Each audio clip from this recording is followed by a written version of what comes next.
She must have been about 17.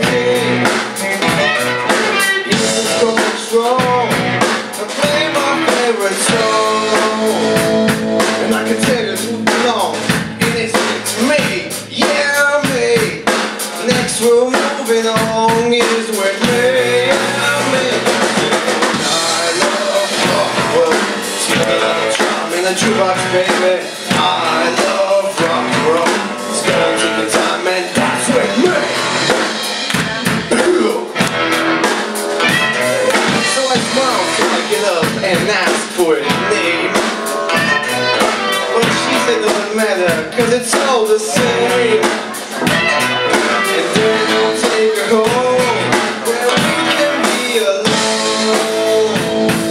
And the next we're moving on, and that's what's me, yeah, me and you. Next we're moving on is with me, yeah, me. I love rock and roll, spend another time in a jukebox, baby. I love rock and roll, it's gonna take your time and dance with me. Ow!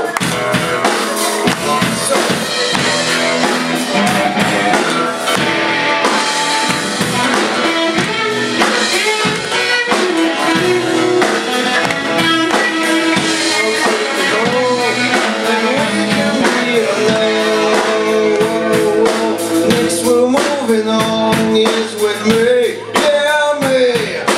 Next we're moving on is with me, yeah me. Sing it.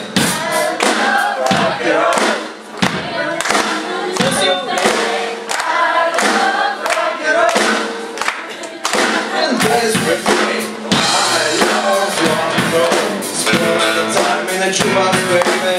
I love rock and roll, so go take your time and dance with me.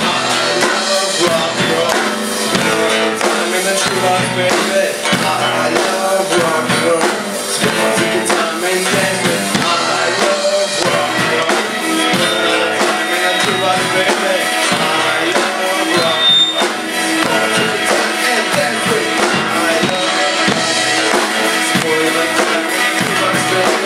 I love rock and roll, so come on, take your time and dance with me.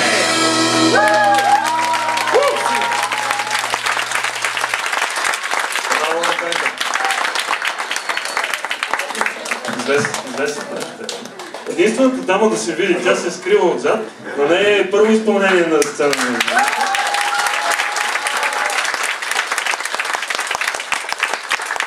Сега да продължим същия дух и една песен на AC/DC. Станислав по лявото крило атакува, той е футболист, освен китарист. И се така борбата между китарата и футбола. Футбола за сега печели, но китарата не се предава. Ще изпълним едно парче на AC/DC. Момент. Да намалим акустичната китара, за да изключим.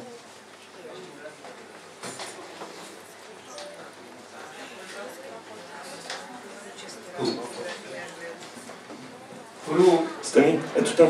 Може ли малко от този микрофон в монитор? Първо много искам така да кажа няколко думи, може би от името на децата, защото те са срамежливи и насмеят, но страхотно е, че има толкова много хора днес тук. И когато аз бях на така подобна възраст, моите родители изобщо никога не са се интересували от музика, никаква подкрепа, трябваше сам да си подбием всичко. Мога само да се надявам, че татковците, майките на тези деца ще погрижат това да продължи подкрепата им за децата. И често казано, аз като тинейджър, ако не беше рок музиката, сигурно нямаше да съм оцелял.